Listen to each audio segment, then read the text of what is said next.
այդ ժամանակի գնահատվելու իրենց վարքագիծը եւ ամենևին ես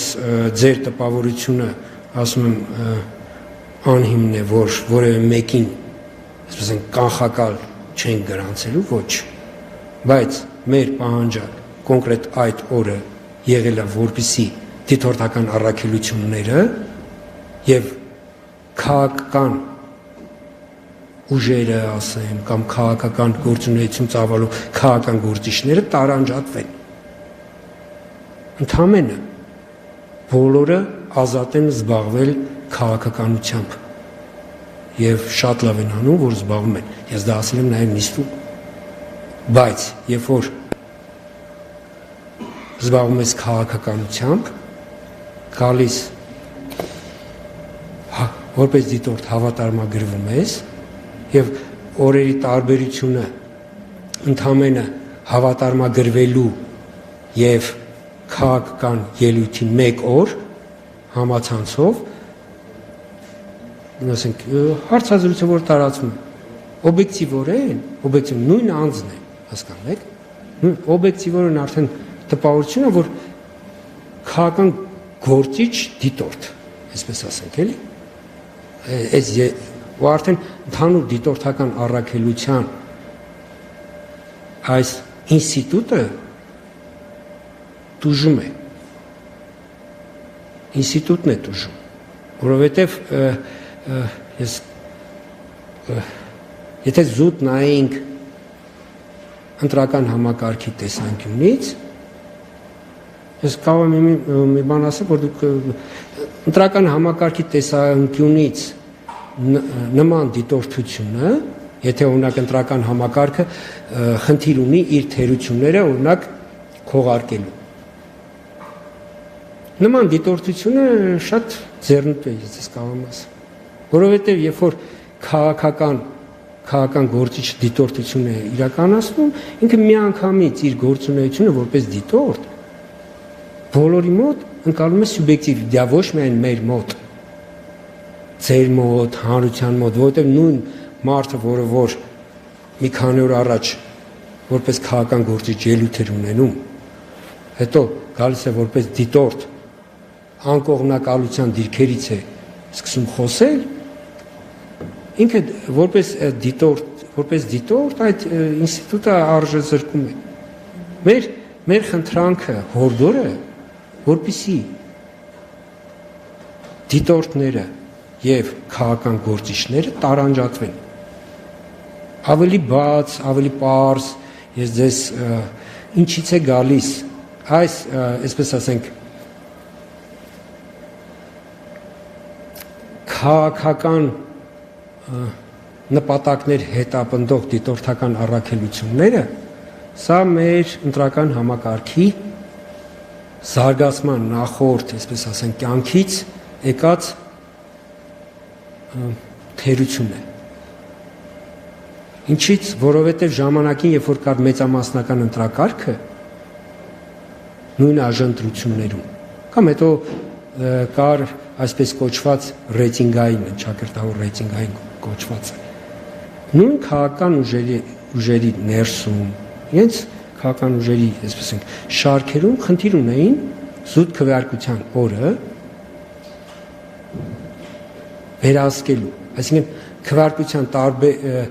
նույն քաղաքական ուժի տարբեր գործիչներ իրենք խնդիր ունեին իրենց անձնական վերահսկողությունը ունենալու տեղամասերում։ Եվ այդ խնդիրը, քանի որ վստահված անձերի սահմանափակը չէ, հասկանում վստահված անձ տեղամասում այն ժամանակ մեկ հոգի կարող էր միաժամանակ տվյալ կուսակցություն ունենալ, ներկայումս աժընտրություններում նույն քաղաքական ուժը կարող է ունենալ ոչ ավել, քան 2 վստահված անձ։ Բայց երբ որ թեկնածուները, այդ քաղաքական ուժերի թեկնածուները, իրար հետ մրցակցող թեկնածուները, իրենք խնդիր ունեին անձնական վերահսկողություն ունենալ տեղամասերում։ Եվ այն ես ես ինչ որ պատմում եմ 10 տարի եւ ավել առաջվա, ասենք, երևույթների մասն եմ պատմում։ Արդյունքում գրանցում էին դիտորդական առաքելություններ, որոնք ընդամենը մեկ գործառույթ էին իրականացնում։ քվեարկության օրը տվյալ քաղաքական գործչի, այսպես ենք շահերի տիրույթում գտնվող տեղամասերում ոչ թե դիտորդությունն, այլ ասել վստահված անձի գործառույթն իրական, իսկ վերահսկում են ընտրությունները, որպեսզի տվյալ քաղաքական գործ, տվյալ թեկնածուներ համոզված լիներ, որ գործընթացը ինքը վերահսկել է։ Սա նախկինից ներկայիս համակարգը արդեն այնպիսին է, որ վերահսկողության գործիքները այնքան շատ են, որ որևէ, այսպես ասենք, լինի քաղաքական ուժ, այսինքն լրացուցիչ, տեսեք, այսինքն քաղաքական ուժը, որպեսզի դուք պատմեք, քաղաքական ուժերը ունեն տեղամասում կարող են ունենալ երկուական վստահված անձ։ Իրենք on-line հետևելու առանձին օգտահաշիվ ունեն։ Եթե դուք մնացած բոլոր մեր, այսպես են, քաղաքացիները on-line հեռարձակմանը հետևում են կոնկրետ տեղամասին, կարող են միանգամից, այսինքն չեն կարող միաժամանակ օրինակ բոլոր տեղամասերին հետևեն կուսակցությունները, գրանցված կուսակցությունները, իրենք ստանում են հատուկ հնարավորություն եւ կարող են բոլոր տեղամասերի ուղիղ հեռարձակումը միաժամանակ, եթե իրենք այդ համապատասխան իրենք այդ տեխնիկան իրենց համար, այսպես ասենք, կազմավորեն, կարող են բոլոր տեղամասերը միաժամանակ այդ թվում իրենք ունենում են հնարավորություն հետ տալու, այսինքն հետ գնալու, այսպես ենք, տեսնելու, ասենք ինչ-որ բան եղել է, թե ոչ, այսինքն կուսակցություններին, մասնակից կուսակցություններին պրոցեսի վերահսկողության, գործընթացի վերահսկողության բոլոր հնարավորությունները կա։ Այսինքն քաղաքական գործիչներին, քաղաքական միավորներին, որպեսզի իրենք դիտորդի անվան տակ, այսպես ենք, հանդես գալու, այլևս կարիք ոչ, այսպես ենք, չկա։ Ֆիզիկական կարիք ես նկատում եմ։ Վաղուց դա մեզանում, այսինքն մեր օրենսդրությամբ, մեր զարգացման փուլերով այդ խնդիրը լուծվել է։ Եվ այդ մեր հորդորի իմաստը դա է, ասում եմ, այլևս տարանջատեք ովքեր են, ով զբաղվում է քաղաքականությամբ։ Օրենսդրությունը այդպես է նախատեսված։ Ով զբաղվում է քաղաքականությամբ, ինքը չի կարող դիտորդ լինել։ Եթե հավակնում ես լինել դիտորդ, առնվազն պիտի դադարեցնես այլևս քաղաքականությամբ զբաղվել, որևէ քաղաքական խոսք ասել։ Եվ երկրորդ հարցը, էլի ձեր տպավորություն չգիտեմ ինչից է։ Ուշ, տեսեք, ուշ բացառվում է լինի։ Սահմանադրությունը կոնկրետ ժամկետ է նախատեսում։ Ոչ շուտ 60, ոչ ուշ 50 օր առաջ գործող ազգային ժողովի լիազորությունը ստանձնելուց։ Գործող ազգային ժողովը իր լիազորությունը ստանձնել է 21 թվականի օգոստոսի 2-ին։ Որպեսզի դուք ես հաշվարկը, դուք կարող եք ինքներդ բացել սահմանադրությունը, այդ իմ ասած ձևակերպումը ստուգել,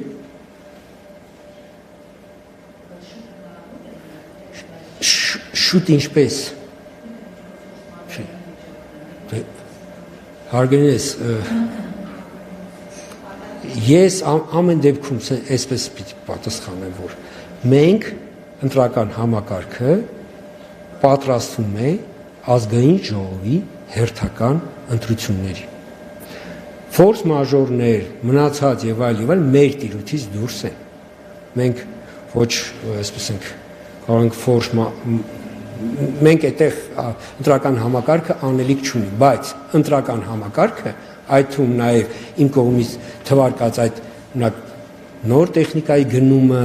նոր ծրագրերի ձեռքբերումը, բոլորը իրականացվում են հերթական ընտրությունների տրամաբանությամբ։ Սա ինչի եմ ասում, որտեղ մենք ունենք գործընթացներ, որոնց վերջնաժամկետը, որ ասենք պիտի դա ավարտենք, եկող տարվա մարտն է։ Այսինքն իմի դուք պատկերացրեք ձեր ասածը ու մեր գործընթացը, որին պատրաստում ենք, ամենևին իրար հետ չեն, այսպես ընդհանրություն չունեն, մի ձեր տպավորությունն է, չասեմ, Իմ կարծիքով սխալ են։ Բանովակյան ձեր վերածօրինակի վրա հարցը ձևակերպել դիտորդները, որ մեկ օր քաղաքական հայտարարություններ են անում եւ հաջորդ օրը դառնում են դիտող, նույն այս օրինակի վրա կարող են ասել, որ դուք էլ մեկ օր քաղաքական թիմի անդամ էիք եւ հաջորդ օրը դարձան հանձնաժողովի կենտրոնական հանձնաժողովի անդամ եւ այս առումով չեն դարձել մտահոգությունները, որ ընդրական գործընթացների ժամանակ անաչառության հետ կապված խնդիրներ կարող են լինել եւ այսպես ասած ինչ որ սցենարների պարագայում դուք կարող եք դվերը նկարել։ Եվ երկրորդ դիտարկումը շատ նպատակություններ է այս փուլում նաև հնարավոր կուսակցությունների քաղաքական ուժերի չգրանցելու հետ կապված կուսակցություն, բայց ենթադրենք գրանցվել են եկել են արդեն կենտրոնական ընդրական հանձնաժողով գրանցվել են ընտրությունների համար։ Կարող է այնպես իրավիճակ ստեղծվել, որ քաղաքական որոշմամբ կամ որևէ առիթով դուք հրաժարվեք այդ քաղաքական ուժերից որևէ մեկին գրանցել։ Եկեք ասում նախ իմ մասին, հարգելի լրագրող։ Իսկ Մոլդովայում ինչ ա եղել։ Չէ, եթե դա կասեք Մոլդովայում ինչ ա եղել։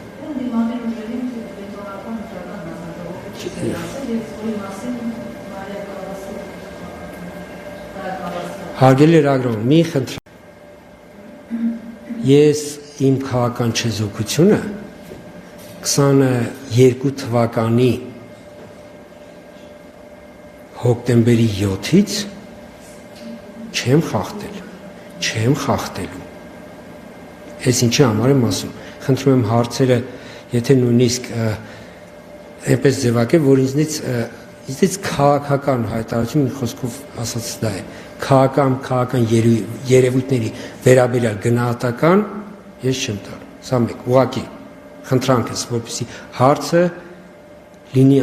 չլինի քաղաքական, որ հակառակ դեպքում ես ուղղակի պիտի, այսպես ասեմ, չեմ պատասխան։ Բայց ձեր հարց չէ, ձեր հարցերի մասին չէ։ Ես Մոլդովայի էդ էի ասում, որովհետև եթե դուք սկսեք այնտեղ, այսպես ասենք, ավելի խորանալ, կտեսնեք քաղաքական խնդիր է, ու դա մեր տիրույթում չի։ Դա մեր տիրույթում չի։ Ինչ վերաբերում մեր տիրույթում, այն ինչ վերաբերում։ Ես պիտի հարգելի լրագրող, ես պիտի մի բան ասեմ։ Դուք ոչ միայն մինչև ասենց ասած ընտրվելուց հետո իմ խոսքի, այլ նույնիսկ մինչև ընտրվել է իմ խոսքի կարող եք ես ասում եմ այնպես չի, լրագրողական կյանքս, մյուս ամեն ինչը հրապարակային կա։ Չկա որևէ խոսք, որ կարող է գնահատել, որ որևէ, չգիտեմ, օրինակ քաղաքական ուժի նկատմամբ ես կարող եմ օրինակ սուբյեկտիվ լինել, չեք նման, որ ես ուժի նկատմամբ կարող եմ լինեմ սուբյեկտիվ, չկա, ես ինքս հարգում եմ իմ անցածը ու ես երբ որ առաջադրվել եմ որպես նախագահի թեկնածու, ես նաև ազգային ժողովի ամբիոնից եմ ասել, ես միշտ քննադատել եմ այն ժամանակ, երբ որ լրագրող էի այն պաշտոնյաներին, ովքեր իրենց, այսպես ասենք, պարտականությունը, իրենց լիազորությունները պատշաճ չէին կատարում։ Ես կներեք, այն ինչ որ ես անընդունել եմ ժամանակին համարել, ես երբեք այդպիսին չեմ լինի։ Ես Հայաստանի Հանրապետության նախագահ եմ ընտրվել եւ ես իմ լիազորությունների այն ինչին այսպես ասենք պարտականությունն է այն ամեն ինչը ես տիրապետում եմ ես օգտագործում որպեսզի Հայաստանի Հանրապետությունում քանի դեռ ես նախագահի ընտրությունները լինեն ազատ, արդար, թափանցիկ եւ մրցակցային։ Ու արդեն 3 տարի է ես նախագահ եմ, չեք բերեք մեկ օրինակ տեղի ունեցել Երևանի ավականու ընտրություններ, բազմաթիվ թիմ ընտրություններ, որոնք քաղաքական լուրջ մրցակցային են եղել։ Բերեք մեկ օրինակ, որտեղ ոչ միայն ես, այլ ԿՀ-ն սուբյեկտիվ, այսինքն չոր մոտեցում է դրսևորել, այլ որ այդպես չէր լինի, եթե օրինակ Վահագն Հովհակիմյանը չլիներ ԿՀ նախագահ։ Չեք կարող նման որևէ դեպք մատնանշել։ Ավելին, ապագայի մեջ չի լինելու նման դեպք։ Հարգելինես, ես իրականության մեջ այս շատ վատ է, որ դուք որպես լրագրող այդպես եք ձևակերպում, որովհետև համակարգը, չէ, տեսեք, ես հիմա ձեզ պիտի ասեմ, որ ներկայիս մեր ընտրական համակարգը ընտրական վարչայություն իրականացնող մարմիններին, այսինքն ընտրատարածք կամ վերջին օղակը տեղամասային ընտրական որևէ հնարավորություն չի տալի, որ որևէ մեկը անձնական ինչ-որ բան, նույնիսկ հնարավորություն ունենալու։ Ես դա ոչ թե անձիս, այսպես ասենք, անձիս վիավորելու, ասում եմ, մի վիավորեք, լավ է, ես մի կողմ, ասենց ասած,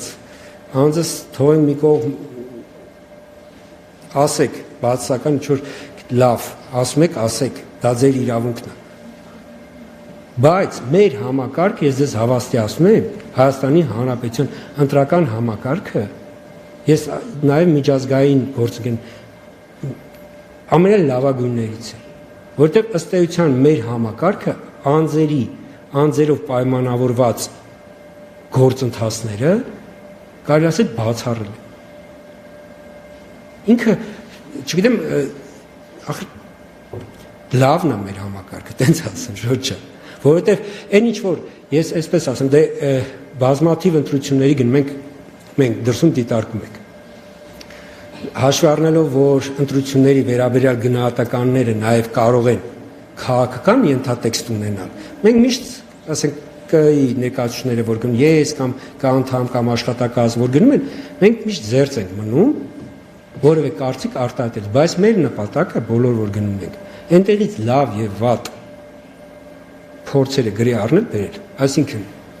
այս բանը երբեք չի կարելի անել, որովհետև ես ինչ տեղը տեսանք, որ այդ մի բանը փորձել էին անել ու ամենևին լավ չէր ստացվել։ Կամ այսինչ գործիքը իրենց մոտ կիրառում են ու շատ լավ գործիք։ Այսպես մեր ընտրական համակարգը, ես կարող եմ ասել ներկայիս արդեն այս ինչ որ ունենք, մեր 25 տարիների մեր կյանքի փորձով, այդ թվում մեր ունեցած բացասական հիշողության փորձով, ինքը ձևավորվել է։ Եվ այսօրվա մեր ընտրական համակարգը շատ լավն է, որովհետև տեսեք, գործընթացը ուղիղ հեռարձակվում է։ Այսինքն չի կարա մեկը, այդ թվում որ ինչ որ ցանկություն ունի, օրինակ տեղամասում ինչ որ բան է, ինչ որ իրավախախտում իրականացնելու, մնա անհետևանք, չկա վերջ։ Այսինքն, եթե նույնիսկ այդ պահին չհասցնեն, այսպես ասենք, չհասցնեն, օրինակ ընթացք տալ իր գործողությանը, ասենք, չգիտեմ, դուրս եկավ տեղամասից, օրինակ փախավ, ենթադրենք։ Տեսագրությունը կա, հանգիստ, ասում գնում են հետևից։ Այսինքն, բոլոր այն մարդիկ, ովքեր որ կարող իրանց մտքով անցնի ինչ-որ տեղամասում, ինչ-որ իրավախախտում անելու, բոլորը արդեն հասկացել են, որ եթե նույնիսկ այդ պայն ձեռք չբռնեն, հետո դատվելու։ Քրեական օրենսգիրքի հոդվածներն էլ շատ տեղին, ասում են նորմալ պատժաչափեր են սահման։ Ինչ վերաբերում է կուսակցություններ գրանցել, չգրանցել։ Հարգելուս, ընտրական օրենսգիրքը հստակ սահմանում է այն փաստաթղթերը, որը որ կուսակցությունները պարտավոր են ներկայացնել։ Եվ եթե կուսակցությունը այդ փաստաթղթերը ներկայացնում է, ԿՀ չի կարող չգրանցել։ Սա ես ուզում եմ, որպեսզի մենք արձանագրենք։ Կոնկրետ, այս չի կարող նման բան լինել, որովհետև մեր օրենսդրությունը նման սուբյեկտիվ մոտեցման հնարավորություն չի տալիս։ Ավելին, եթե որևէ իսկ դրա համար ԿԸ-ի 2/3 է պետք, որպես դուք պատկերացնեք, այդ 2/3 պիտի ուղղակի այդ պահին, որտեղ եթե օրենսդրությամբ սահմանված փաստաթղթերը ներկայացված են, ասի չեմ գրանցում, պիտի միանգամից ասի նաև, որ ես բան եմ, հանցագործ եմ։ Կներեք, Ես ինչի համար եմ այսպես ավելի պատկերավոր ներկայացնում, մեր անմեղությունը մի անդադ կասկածի տակ գրեք։ Մի անուղակի ձևով մեզ ասեք կարող է դուք հանցագործ եք, չէ, ես հանցագործ չեմ եղել, չեմ էլ դառնալու։ Ու քաղաքական ուժերը, ովքեր որ մրցակցության մեջ են, թող մրցեն։ Մեր խնդիրն է որպես ԿԸ-ի, որպես ընտրական համակարգի, որպեսզի մեր ընտրողի քվեն ճշգրիտ արձանագրվի։ Վերջ։ Ու քվեարկությունը, ընտրական process-ը տեղի ունենա ազատ եւ գաղտնի։ Դուք էլ բոլորը հնարավորություն ունեք, ասում եմ, մեր քաղաքացիներն էլ հնարավորություն ունեն ուղիղ եթերով հետևելու։ Այնպես չի որ բանը, ձե թափունա կամ եւ այլ։ Ես մի օրինակ բերեմ, որ այս ինչի եմ այս երևույթի վրա կենտրոնանում, բացական խոսույթը հագեգործընկերներ մարդկանց մոտ անընդհատ այդ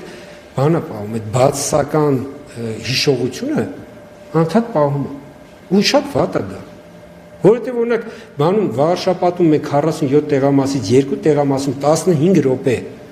15 չէ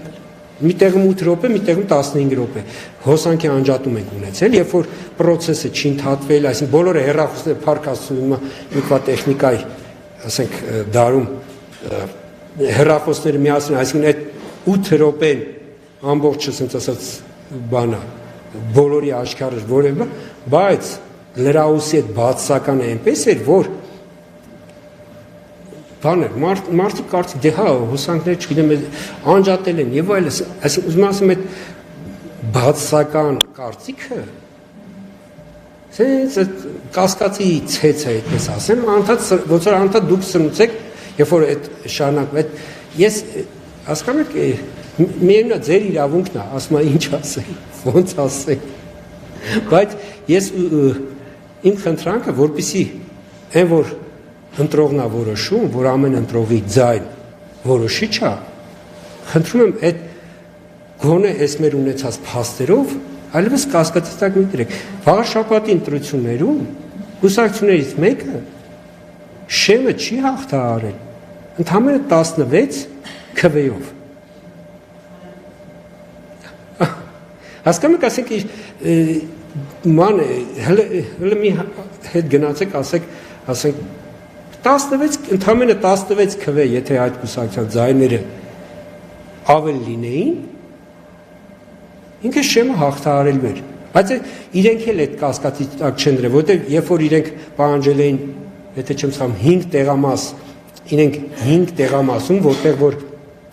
անվավերների թվերը ամենամեծն էր, իրենք պահանջել էին վերահաշվար։ Կեսից իրանք ասել էին ընտրատարածքին, որ դադարեցնի։ Ընտրատարածքը բնականաբար այդ իրավունքը չուներ ու նաև չէ, ոչ միայն այդ 5-ն էին վերահաշվարկել, այլ ընտրատարածքը, եթե չեմ սխալվում, իր նախաձեռնությամբ 1-2-ն էլ ընտրատարածքներ, որտեղ որ անվավերները թիվը ընդհանուր, այսպես ենք, ընդհանուր տրամաբանությունից մի փոքր բարձր էին։ Ու ինչ է պարզվել, որ այդ էլ ասեմ, ենք ասում, որ ուսուցում, որովհետև եղել էր դեպքեր, երբ որ օրինակ ընտրողը քվեաթերթը չէր դրել ծրարի մեջ, մոտեցել էր քվեատուփի մոտ նստած հանձնաժողովի անդամին, ասել էր, այսպես ուզում եմ գցեմ, ասել էր ոնց, բա քվեաթերթ, ասել չեմ ուզում ոչ մեկի օգնել քվեարկել, այդպես են որոշել, կտրոնը վերցրել էին, այդպես ճեղքը բացել էին ծրարը գցել էին, երբ որ արդեն ամփոփման ժամանակ դատակ ծրարը հանել էին, դատակ ծրարը անվավեր քվեաթերթիկ էին որպես ձևակերպել, իրականում պիտի դնել մի քող, ու արդյունքում մի տեղում այդպես չեմ հիշում 3-4 դեպքեր եղել մի տեղամասում, ասեք իրենց մոտ անվավեր քվեաթերթիկները ոնց որ արհեստական թիվը ավելացել էր, արդեն վերահաշվարկի ժամանակ պարզվել էր, թե ինչ է եղել։ Ասենք մի տեղում եղել էր դեպք, որ այդպես մի քիչ ընտրողը ավելի ջանք էր մանարը, թղթի կտոր էր ոնց որ կտրել, դրել են բացվածքը, որ կա ծրարի, որ նկատելի լինի, այսինքն որ մեջը թուղթ կա, բերել էր այդպես այդ կտորի վրա դրոշմանիշը հագցրել էին, այդպես, բայց երբ որ արդեն ամփոփման ժամանակ բացով տեսել են մի հատ թղթի կտոր ընդամենը, էլի նորից անվավեր էին, անվավեր քվեաթերթիկ էին դա ձևակ, ասում եմ, բայց քաղաքական ուժը, երբ որ իրենք էլ այդ վերահաշվարկը հենց առաջին օրը, որ իրականացվեց, տեսան, որ նույնիսկ մեկ այսինքն կուսակցությունների ձայները մեկ ձայնով չփոխվել։ Սա շատ կարևոր է։